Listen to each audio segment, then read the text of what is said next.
Hello everybody, this is Janice, and today I'm going to be showing you how I made this thank you card using a paper pad that I recently purchased in New York from Me and My Big Ideas, a 6x6 pad from Michael's.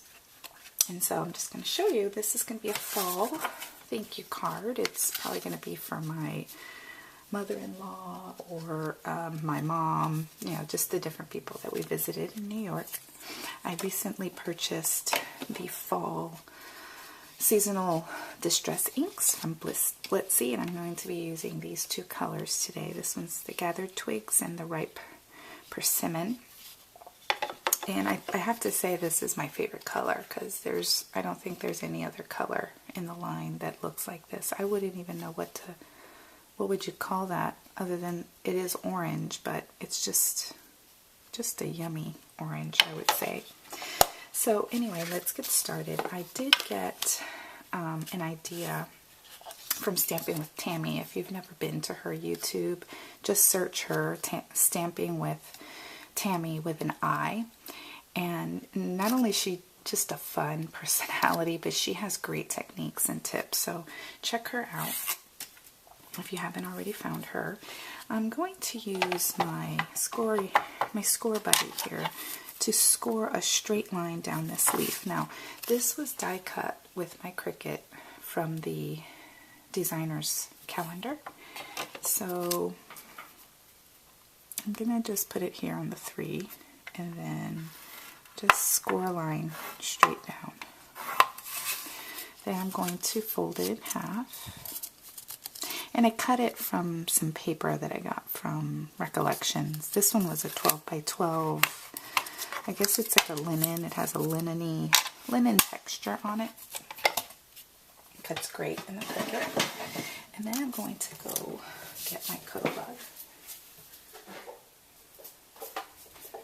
And I'm just going to set this right here like that. And set it a little bit back here. Okay, and then I'm also using this forest branches, and anything that has lines will work for this technique, but this is perfect because it's going to give it a great texture. Okay, so I'm going to put my A plate here. B plate. I don't know why I have a red nose all of a sudden. And bump the camera. Sorry. And then if I put this in here like this and I unfold it, the lines are just going to be, you know, horizontal. But what I want is for them to be at an angle to give it a kind of like a chevron type texture, but in a very rustic way, because they are fall leaves. Excuse my runny nose, I don't know what that's about. Okay. So I'm going to pull this out and show you what that did. So cool. I love this. And there you have it. A lovely fall leaf for my fall card.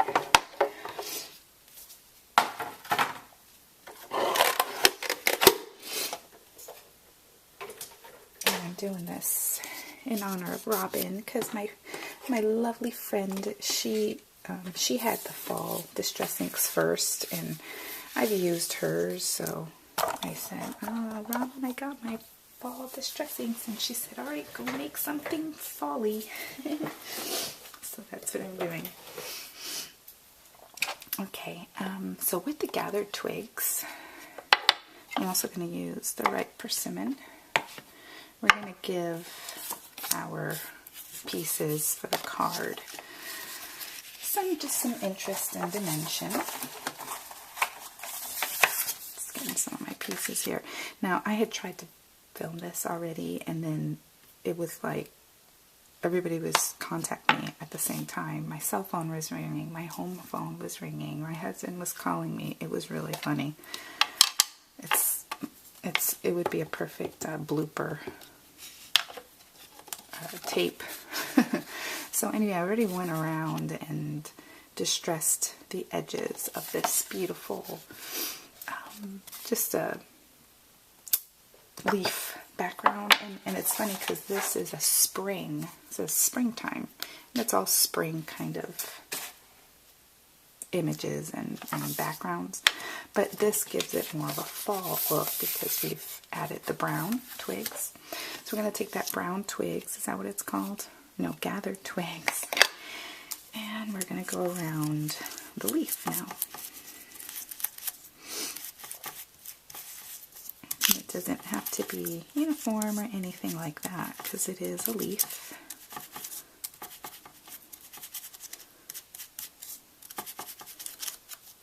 Right.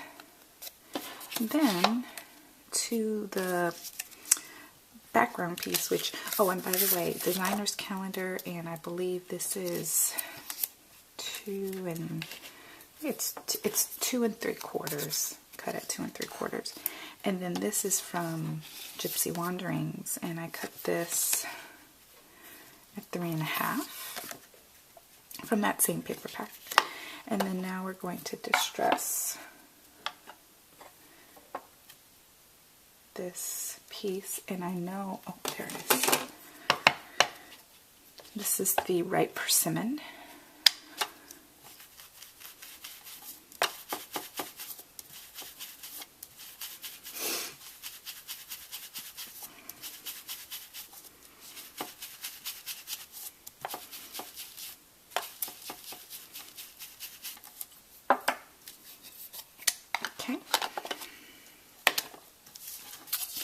And then this is going to get attached.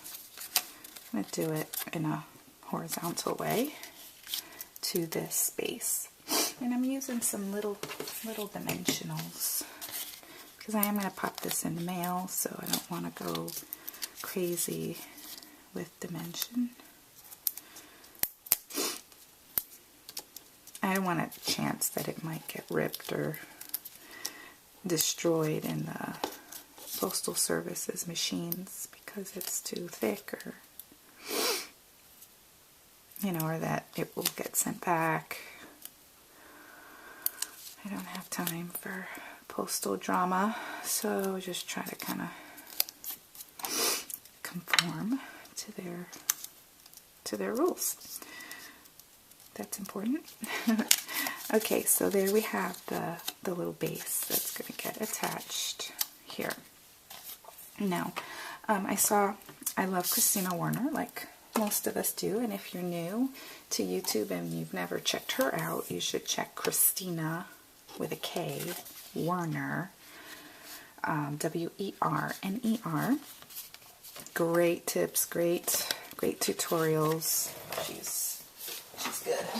So check her out. I'm just getting some tape for this, but anyway, I was watching her videos the other day and I got inspired to do this. So what I'm going to do is just make kind of three horizontal lines on here like this. And this is just I found this in the jewelry aisle at Joann's. It's beading twine, and I like it because it's like jute. It's nice and pliable, but it's thin so that it can go, in buttonholes easily and stuff. So I got a whole pack of it. I had a bunch of these little, so anyway, it's really cool. Okay, so there we have that, and then that's going to go on here with some more of these little tiny squares.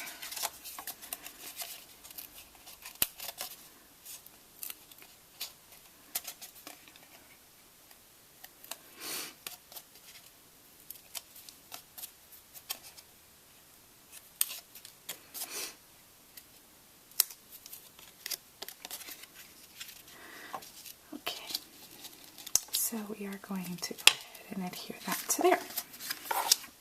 Okay, then this gets attached to our card base. Now, by the way, something I didn't mention, I didn't do on video because I did it in the former video, was I used my Wear Memory Keepers corner chomper. On the half side, I cornered rounded the corners of the card base, which is A2 size, and of this green layer. And then we're going to go ahead and put that down with PTG.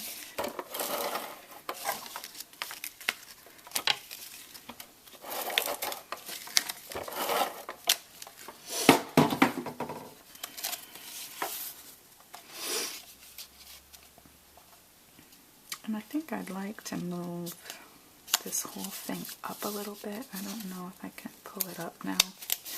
Well, maybe I can. It's a little too low for my taste here.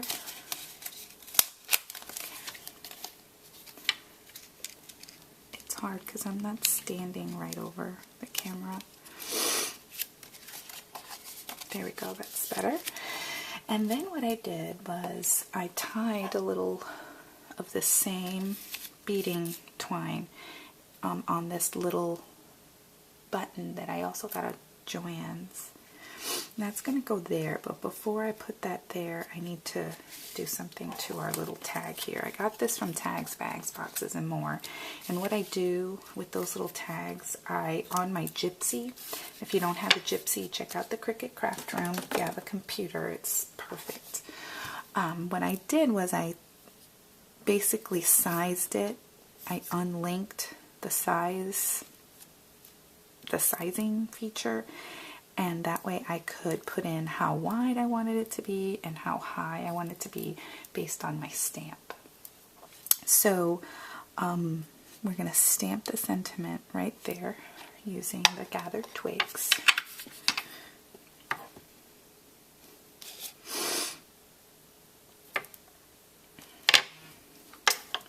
Then, now for this one, I did something different. I just took my, blending tool and I just added some of that ripe persimmon to tie it all together. And I am going to do that, but before I do that, I'm going to take this stamp, this background stamp that I just got from my wonderful Robin. She found it, I think she found it at Michael's on clearance. She said it's a Hampton Arts. It's called Botanica Bell background, and we call this, it's funny, we call this bush gardeny because Bush Gardens has lots of structure, what is that called, architectural details that look like this, and so we call that a bush gardeny background. It's kind of a cute little thing we do. So anyway, she bought that for me. She thought of me. She's my wonderful friend. I love her. Not just because she buys me things. She's just one of those people who make you feel special, and God's blessed me. So I went ahead and applied the ink there. I want to make sure that I have enough. And I'm just, if you have a big stamp like this, I mean, really the best thing is to do it upside down because you can really see what you're doing. But I want a second generation because I don't want, or a third generation is what I really want, because I want it to be really light and subtle. So I'm just going to do that, and now you can see that there's a slight background. At least I hope you can see that. And then I'm going to take and just ink the edges just a little bit.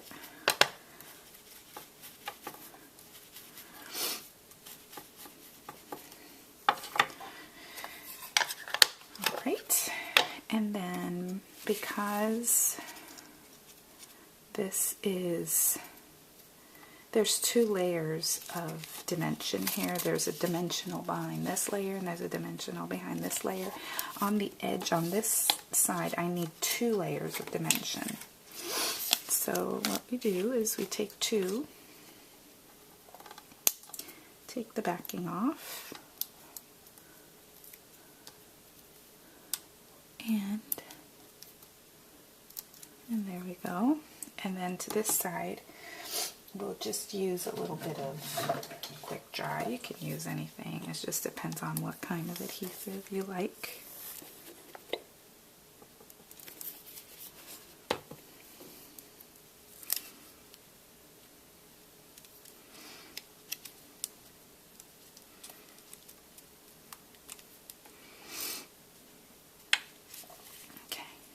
And then I'm going to add the button there.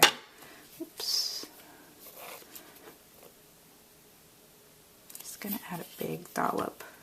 You could do this with a glue dot, but I don't have any little glue dots accessible to me right this moment, so that works too. Quick dry works. You just have to let it, give it a chance to dry. So there we have it. There's our fall card. I hope you like it, Robin, and everybody, I hope that you are enjoying the few videos I can post, and thank you for joining me, those of you that are new subscribers.